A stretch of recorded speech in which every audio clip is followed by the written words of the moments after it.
कि नहीं ऐसा नहीं होगा, कभी ऐसा नहीं होगा, कभी ईमान का कुरान का सौदा नहीं होगा।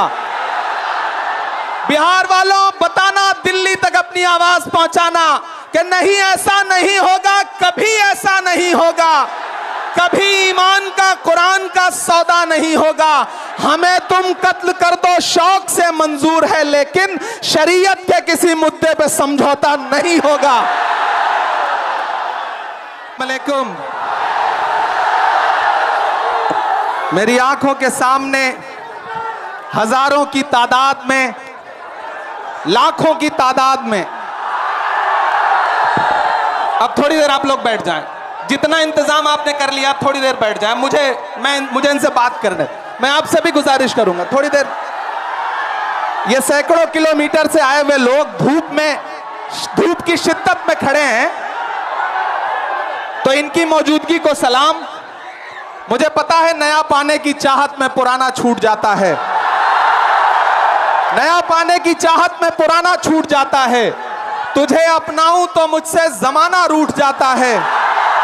मोहब्बत पढ़ने लिखने में बहुत आसान है, लेकिन मोहब्बत को निभाने में पसीना छूट जाता है। इमारत शरिया के एक बुलावे पर पूरे बिहार, पूरे बंगाल, पूरे उड़ीसा, पूरे झारखंड के कोने कोने से आए हुए अपने हमउम्र साथियों को, अपने बुजुर्गों को सलाम करता हूं। अगली थोड़ी देर आपसे मुखातिब रहना चाहता हूं। दिल्ली में बैठी हुई सरकार एक बिल लेकर के आई है, वक्फ अमेंडमेंट एक्ट। हम ही को कातिल कहेगी दुनिया, हमारा ही कत्लेआम होगा। हम ही को कातिल कहेगी दुनिया, हमारा ही कत्लेआम होगा। हम ही कुएं खोदते फिरेंगे, हम ही पे पानी हराम होगा।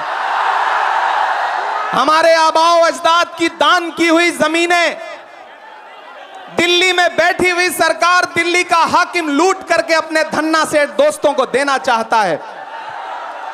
इसलिए यह बिल लेकर के आया गया है। पूरे मुल्क में इस बिल के खिलाफ एहतजाज हो रहा है।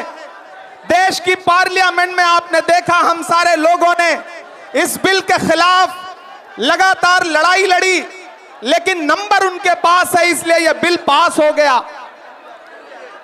अब लड़ाई सड़कों पर लड़नी है।